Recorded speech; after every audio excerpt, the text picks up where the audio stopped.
From the floor of the CME Group, this is Danny Riley on this Wednesday, April 14th. We're going to call today Ferris Buler's day off because we're taking Andrew from Option Monster to the Cub games with us. And we were going to put these fourth row tickets up on the Twitter account, but you know, we decided to take them ourselves. Now back to the markets. You know, as we've been talking over the last couple of months, we pointed out several really good upside objectives, and we've met most of those that we've talked about. Today, we reached the 1201 level that we've been talking about. Really, we've been putting out 1201, 1203. That we talked about those buy stops, those long-term buy stops that were sitting from 1198 to 1203. Well, 1201-ish is the high here.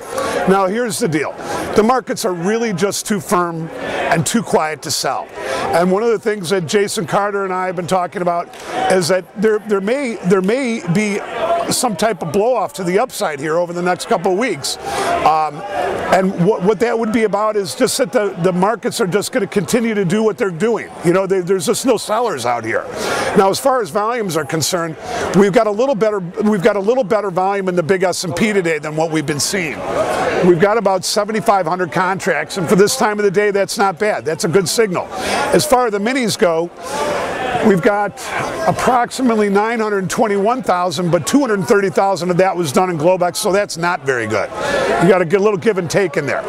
Now, as far as the rest of the day is concerned, we still have a bunch of stops that go up to 03, and then we've got another set of stops that start above 1206, and then above 1208, and then we will get to Top Notch's first objective at the 1214.10 level, or 1214 half level, and above that we're going to go back to his old level at 1231 half.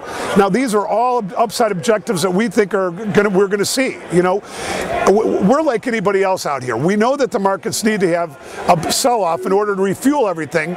You know, that's where all the volume comes in. The markets sell off a little bit, everybody gets short, and then the market starts moving higher again. But right now, we're not getting any of that price action whatsoever.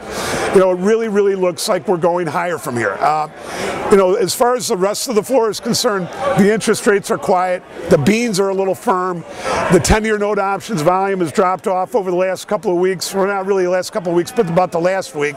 And right now, they've only got 72,000 options traded over in the Eurodollar options. That's not a very good sign.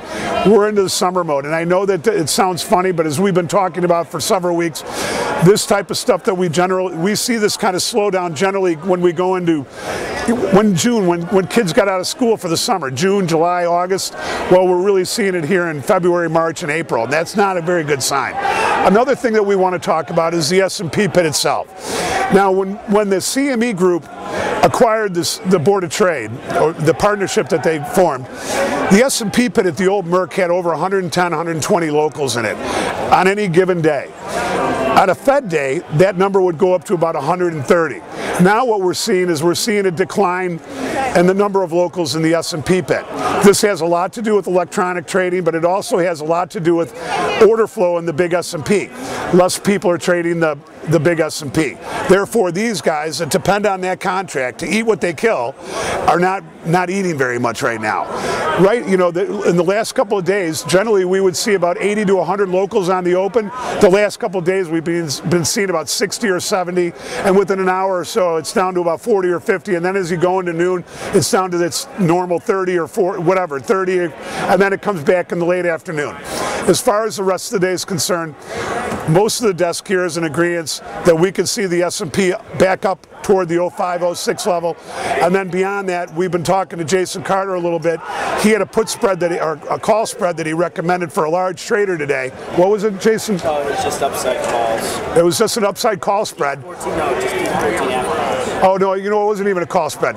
They bought 5,000 D's 14.5 calls, and that trade is geared toward a move up toward the 1250 level, where that will basically within 20 days, the rally to 1250 will have the value. Yeah, what he's saying is basically in the next 20 days, if the market moves up to 1250, those calls will be worth around 18 to 20 bucks. Or I'm sorry, 8 to 10 bucks. You know, he's very good at this, and this is something that we, as futures guys, we don't get a lot of this option stuff. And since Jason's been here, he's really opened up our eyes to that.